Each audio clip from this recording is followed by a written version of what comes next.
Hello again. Welcome back to Billy Ho Sports. This weekend we're at Fairgrounds Park. We're going to go over the Gunrunner Stakes for the 2-year-olds.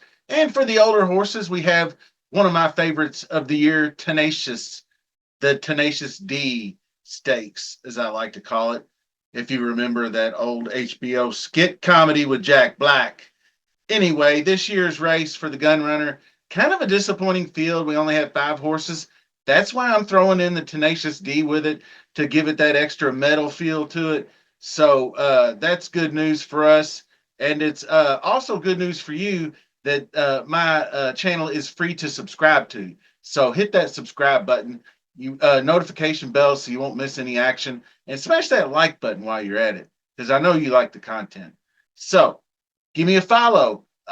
Things have come up. I've missed a couple of things on like entries where I had a 1A entry and it threw off the entire program. Somebody brought that to my attention.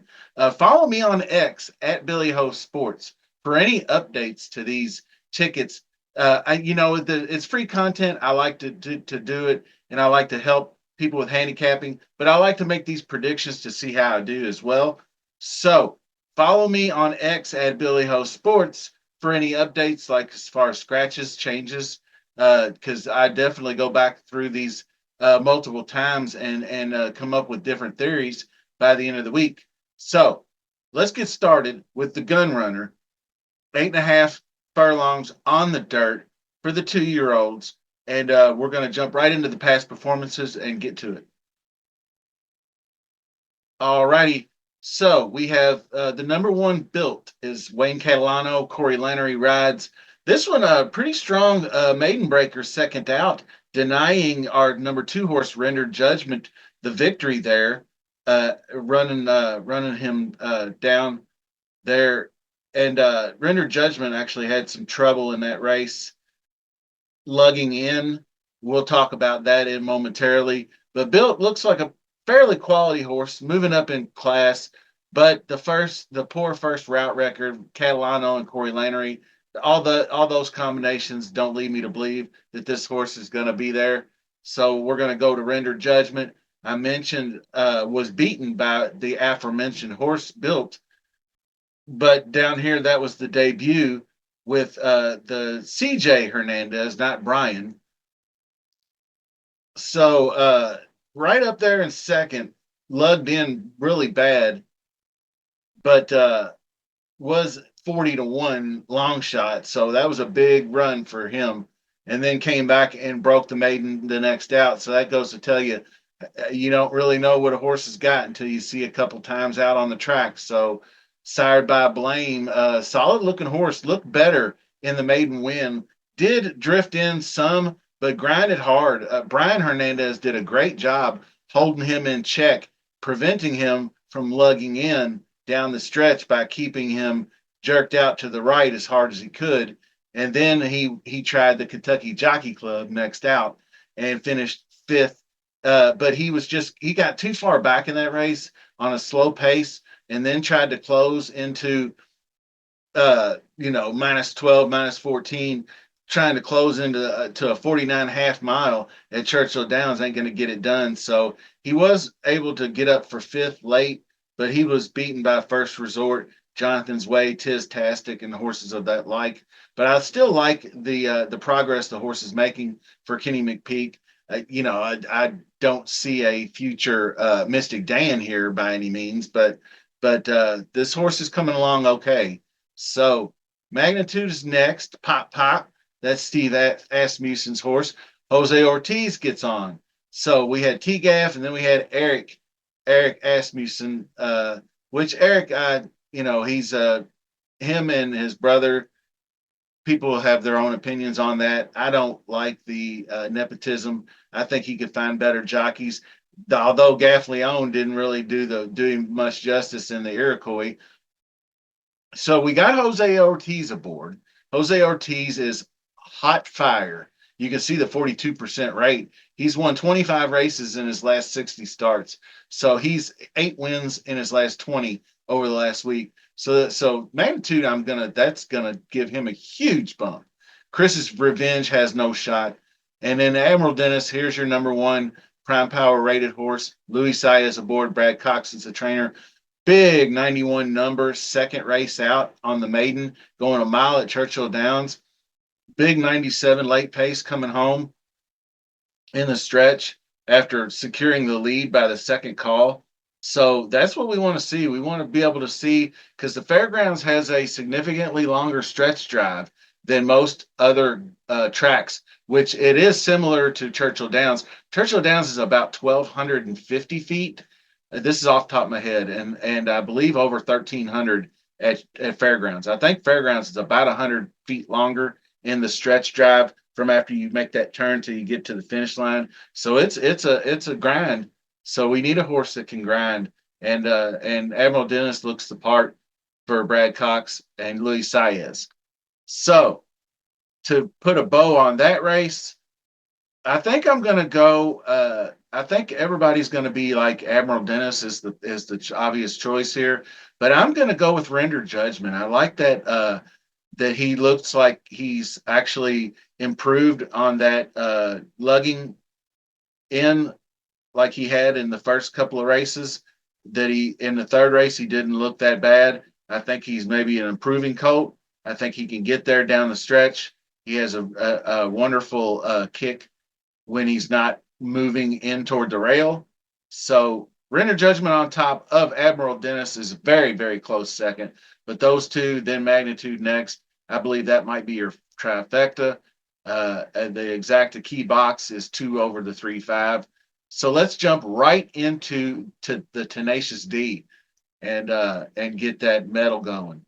So well, we're going to go a mile and a 16th. We're going to go on the main track here. And these are horses that a lot of them raced here last year. Former Gunrunner winner is Track Phantom coming in at number one. And you can see how good he was. He started his career at Churchill Downs, but then he didn't. He finally broke the maiden on his third try before going to the Gunrunner, and he took it to the house almost three straight times at Fairgrounds, sweeping the preps. So Gunrunner was the first prep.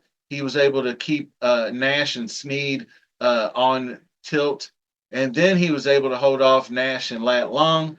So, but then he faced a little bit formidable opponent, as we saw, I guess, in the BC Classic. Sierra Leone was able to run him down in the Louisiana Derby, even though he took the lead and he was closing hard going a little bit further stretch though. Milan's 3/16. That's kind of why I like the Louisiana Derby is because it's a little bit longer. Most of them run a mile and an eighth, but Louisiana Derby goes a little bit longer, 3/16, and that kind of prepares horses, I think, for the Kentucky Derby Classic mile and a quarter distance a little better.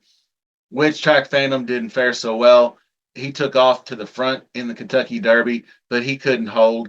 It was just the track was heavy and it was fast. He was 41. He was a long shot.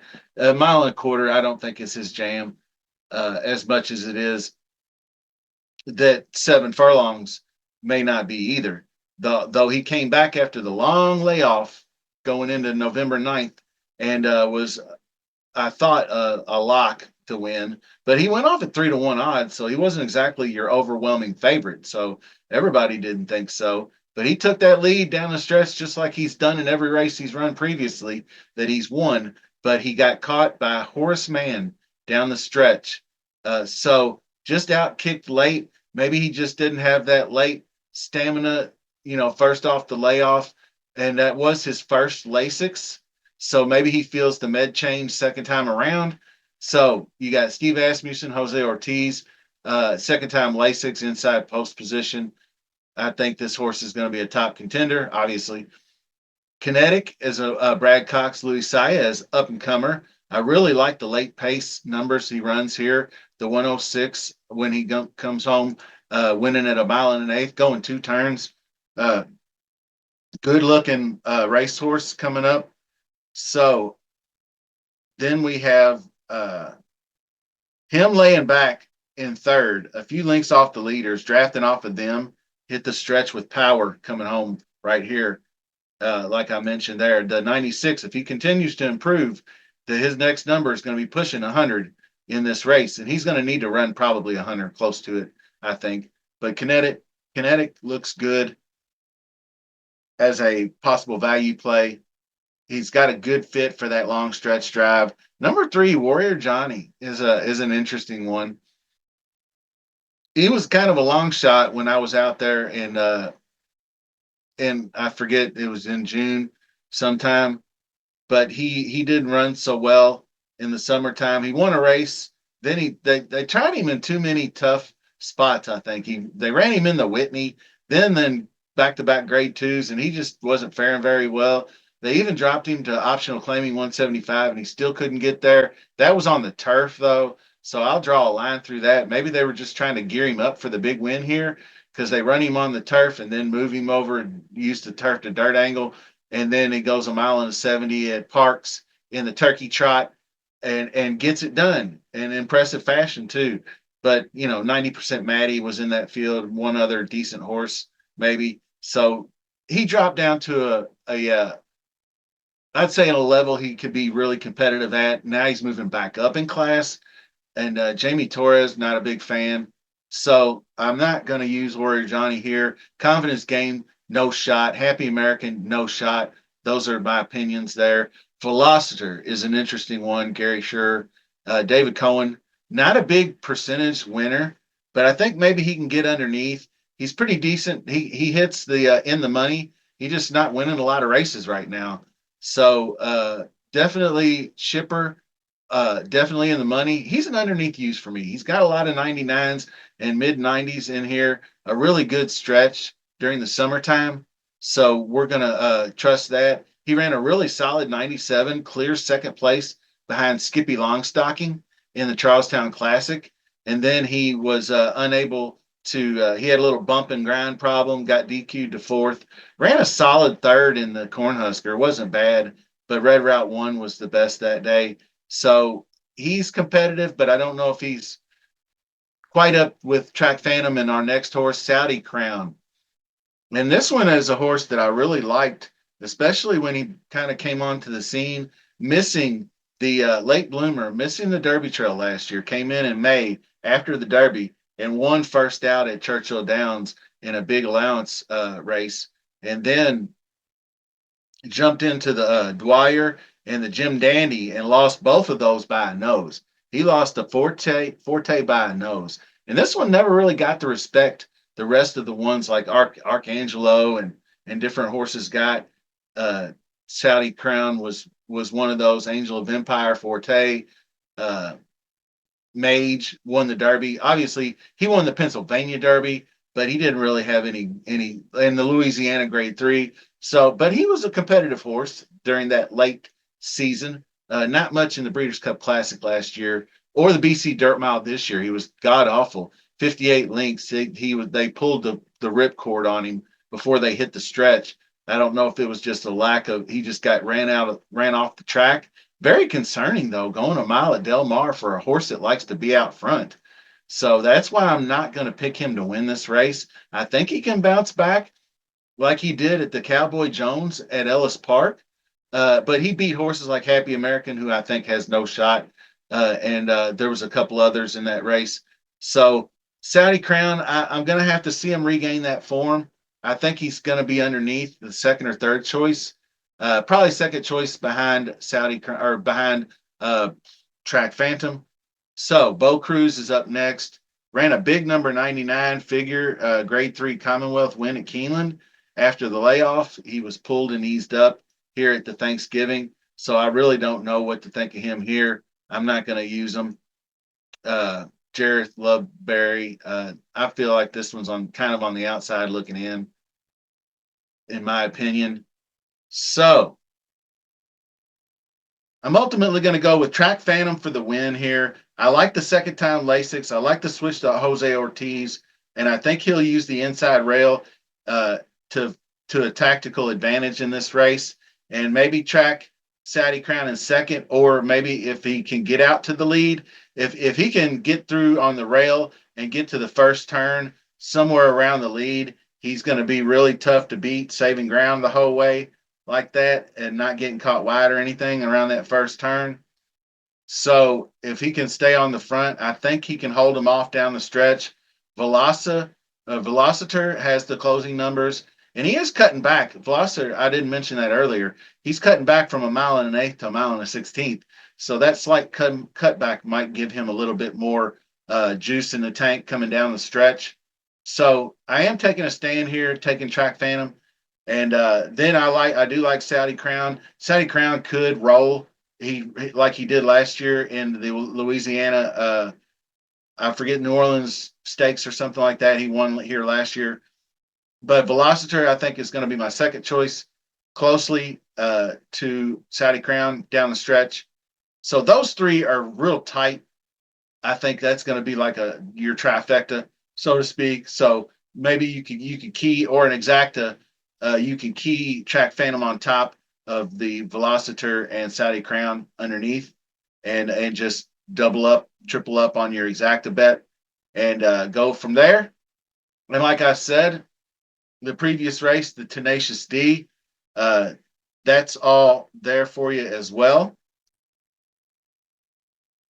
So, recapping the Gunrunner, I am going to go with Render Judgment for the win. Close second, Admiral Dennis, and maybe Magnitude for third in that order.